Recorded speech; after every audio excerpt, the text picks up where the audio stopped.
सरकारी सहायता पाई आउ केते दिन दीर्घ 24 वर्षर सरकार को गादीच्युत कराई राज्यर साधारण जनता भाबिथिले नुआ सरकार आसीबे एवं एहा परे सरकारी विधि व्यवस्थार चित्र बदली जिवो। मात्र सेथिपाई आउ केते दिन सहिबाकू पड़िबो बोली प्रश्न करिसेंती साधारण जनता। कारण आज भी सरकारक आखि आडुआଳରେ रहिसेंती अनेक असहाय। केंद्र तथा राज्य सरकार भिन्नक्षमक पई विभिन्न योजना प्रणयन करथिबा बेले सेथिरु वंचित रहिसेंती अनेक असहाय। एभली एक चित्र देखिबाकू मिलिछि नवरंगपुर जिला रायघर ब्लॉक रे। रायघर ब्लॉक हळदी पंचायत अंतर्गत डंगरीपारा ग्रामर बाळसु गंडक स्त्री सुबाई गंड बयस पाखापाखि 43 वर्ष हेब।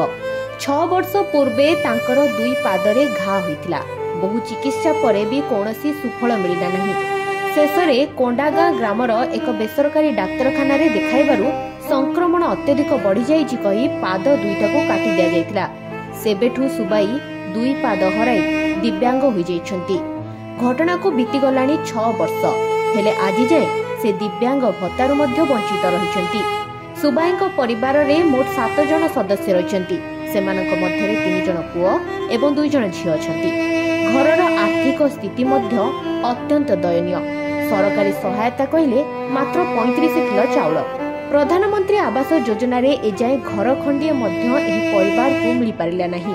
एणु प्रशासन सठिक तदंत करी सुबाई गंडकू भिन्नक्षम भत्ता एक ट्रॉली साइकेल सांगकू प्रधानमंत्री आवास योजना रे घर खंडिए जोगाई देबा पई साधारण रे दाबी होईछि। Bureau report, free2speak.in।